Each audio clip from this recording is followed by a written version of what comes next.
Манайыңыз қандай? Мага болгону чындыгын айтыңызчы. Башкаларга айтканды айтпасам, мага чындыгын ачыгын айтыңызчы. Манайыңыз кандай? Иштериңиз жакшыбы? Ден соолугуңуз жакшыбы? Үй бүлөңүз тынчпы? Албетте урматтуу мекендешим, эч ким түшүнбөй калган учурда мага айтасыз. Ага айтасыз, буга айтасыз. Бирок Аллага качан айтасыз дардыңызды.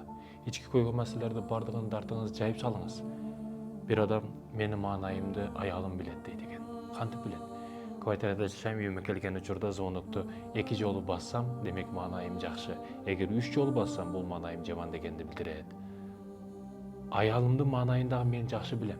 Кантип жакшы билесиз? Эгерде мен үйгө кирген учурумда аялым мени жылмайып күтүп алса, бул жакшы. Бирок артка бурулуп, менден мурда алдыга басып кетсе, демек аялымдын маанайы жаман дегенди билдирет, дейт экен да. Эгерде сиз дагы 3 жолу звонокту басып, аялыңыз дагы кирген учурда артка карап, сиздин алдыңызга басып бурулуп, басып кеткен болсо, анда эмне болот деген суроо пайда болот. Анда кайра мен сыртка чыгып эшикке 3 жолу эмес 2 жолу звонок кайра басып туруп киремин дейт да.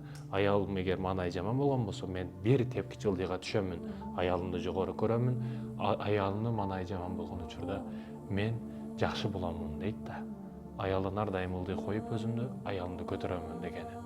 Чындыгында урматтуу мекендешим, сизди эң жакшы аялыңыз билет. Аялыңыз зорсуз десе зорсуз. Себеби эң жакын жаш өткөн сайын дагы кубулуштар, жашоодогу нерселер сыртка миллиондогон адамдарга периште болуп көрүнүшүңүз мүмкүн, бирок үйдөгү аялыңыз сиздин чыныгы жүзүңүздү билет.